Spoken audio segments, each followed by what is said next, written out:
शख्सियत था। ये किस कदर अमीर और बासर शख्स था, इसका अंदाजा आप 2-3 मिसालों से लगा लीजिए। ये लंदन में था, इसे शुमाली लंदन का एक घर पसंद आ गया। इसने वहीं खड़े खड़े ये घर 1 करोड़ पाउंड्स में खरीद लिया। ये पाकिस्तानी रुपए में 1 अरब 40 करोड़ रुपए बनते हैं। इसने 2009 में मॉन्टे कार्लो में अपनी 37वीं सालगिरह मनाई। ये दुनिया की महंगी तरीन सालगिरह थी, जिसमें रूस के एल्युमिनियम टाइकॉन ओलेग टेरिपास्का, सोने की कानों के मालिक पीटर मुंक और मोनाको के शहजादे अल्बर्ट समेत दुनिया भर की मशहूर शख्सियात ने शिरकत की। ये पेंटिंग खरीदने का शौकीन था। इसके पास अरबों डॉलर के शाहपारे थे और ये तमाम शाहपारे इसके महलात में लगे थे। इसे 2006 में इजरायली अदाकारा ऑर्ली बेंसमैन अच्छी लग गई, तो इसने उसके गिर्द दौलत के अंबार लगा दिए। चुनांचे ये इसकी गर्लफ्रेंड बन गई और ये दुनिया की महंगी तरीन गर्लफ्रेंड थी। बरतानवी वज़ीर-ए-आज़म टोनी ब्लेयर इसे अपना जाती दोस्त कहता था और इस पर 10 डाउनिंग स्ट्रीट के दरवाजे हर वक्त खुले रहते थे। बरतानवी शाही खानदान ने इसे कई बार बकिंगम पैलेस और विंडसर कासल में लंच और डिनर दिए थे।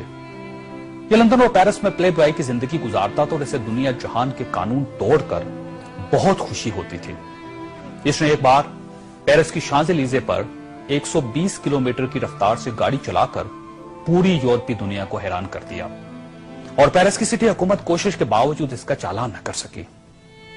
ये लीबिया की इन्वेस्टमेंट अथॉरिटी का सरबराह भी था और यह अथॉरिटी दुनिया के किसी भी मुल्क में किसी भी वक्त 10 बिलियन डॉलर तक की सरमायाकारी कर सकती थी और यह एक बहुत बड़ा इस्तेहकाक था।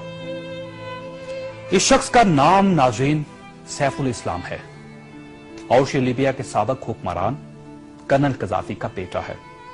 सैफुल इस्लाम कर्नल कज़ाफी का वारिस और वली अहद भी था और इसे दुनिया का इसके बारे में ख्याल था कि यह कर्नल कज़ाफी के बाद लीबिया का हुक्मरान होगा। ये इस कदर बासर था कि कर्नल कज़ाफी को न्यूक्लियर प्रोग्राम तरक करने पर भी इसी ने कायल किया था। इसने बल्गारिया के उस मेडिकल ग्रुप को छुड़वाने में भी बड़ी मदद की थी जिस पर बच्चों को एड्स के टीके लगाने का इल्जाम था। बल्लर नाइट क्लब और लाकरोबी धमाके के मुतासरीन को मुआवजा भी इसी के हुक्म से जारी हुआ था। अब मैं आपको इसकी ताजा तरीन तस्वीरें दिखाना चाहता हूं कि सैफुल इस्लाम 3 माह पहले लीबिया के छोटे से कस्बे अबारी में छुप गया। ये 2 दिन पहले 19 नवंबर को कस्बे के एक ऐसे कमरे से बरामद हुआ जिसमें बाथरूम तक नहीं था और ये बदबूदार पुराने कंबल में लिपटा था। इसकी उंगलियों पर प्लस्तर चढ़ा हुआ था और यह प्लस्तर भी इसने खुद चढ़ाया था क्योंकि इसे डॉक्टर तक की सहूलत हासिल नहीं थी। ये सैफुल इस्लाम इस वक्त लीबिया की मौजूदा हुकूमत के कब्जे में है और पूरी दुनिया में कोई शख्स इस शख्स को पनाह देने के लिए तैयार नहीं जो 3 माह पहले तक मलका बरतानिया का शाही मेहमान बनता था और टोनी ब्लेयर इसे माई फ्रेंड कहता था और पेरिस की कंपनियां इसके लिए खसूसी खुशबू इजाद करती थी।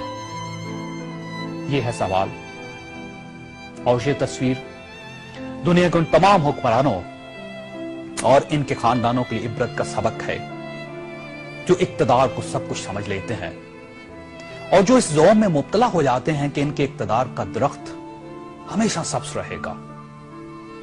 ये तस्वीर दुनिया भर के हुक्मरानों से चीख चीख कर कह रही है कि जो हुक्मरान आवाम का एतमाद खो देते हैं उनका ये इंजाम होता है।